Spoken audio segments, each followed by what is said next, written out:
Challenge সেটা ছিল যোগাযোগ ব্যবস্থা। অ্যাকচুয়ালি চরগুলা এমন জায়গায় বিচ্ছিন্ন চরগুলা তো সেই 10টি চ্যালেঞ্জের যে বিষয়টা আর এখানে উত্তরণের যে নেই বললে চায় পাকা রাস্তা তো নেই, সেখানে কিছু রাস্তা কাঁচা রাস্তা আছে সেগুলো নিয়োজিত হয়ে যায় এবং সেইটা কৃষি পণ্যের জন্য কষ্টসাধ্য ব্যয়বহুল এবং ঝুঁকিপূর্ণ।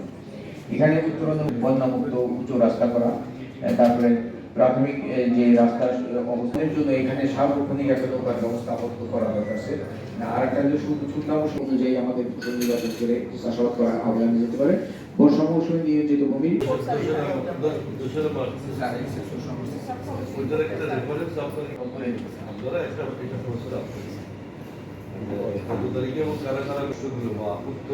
উপায় নিয়ে আসছে ছিল আপনারা ছিলেন, এগুলোর প্রেক্ষিতে সুনির্দিষ্ট প্রকল্প তৈরি করা এবং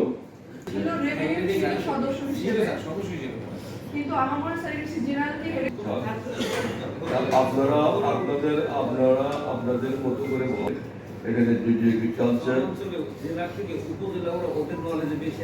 চর অঞ্চলের বিস্তীর্ণ জায়গা আছে যেখানে সোলার ব্যবস্থাটা নিয়ে আসা যায়। সোলারের ব্যাপারে আমাদের গভর্নমেন্ট কিন্তু খুবই উৎসাহী। আপনারা জানেন বিদ্যুতের সমস্যা নিয়ে আমরা খুব ঝামেলার মধ্যে আছি। চর অঞ্চলের আপনার কিছু জায়গা আপনারাও পরিদর্শন করে দেখতে পারেন ওনাদের সঙ্গে করে যে আমরা এখানে বিদ্যুৎ, এটা কিন্তু গভর্নমেন্টের লেভেলে আপনারা অনেক সাপোর্ট পাবেন, কেমন প্রায়োরিটি কিন্তু সুতরাং এখানে আপনারা আপনারা একটা প্রস্তাব তৈরি করেন, এটা আমি তাহলে মাননীয় প্রধানমন্ত্রীর কাছে নিতে পারি।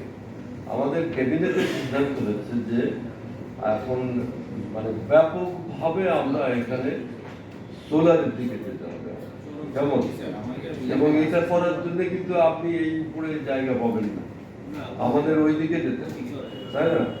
সো দ্যাট আপনি এখানে সিলেক্ট মানে তাহলে কোথায় আমরা এটা করতে পারি। এটা আপনারা আমার মনে আপনারা এই কমিটির সঙ্গে যুক্ত থাকেন, এই দুজনকে এই কমিটির সঙ্গে যুক্ত করেন। জেলা লেভেলের যে কমিটিটা আমাদের আরইবি এবং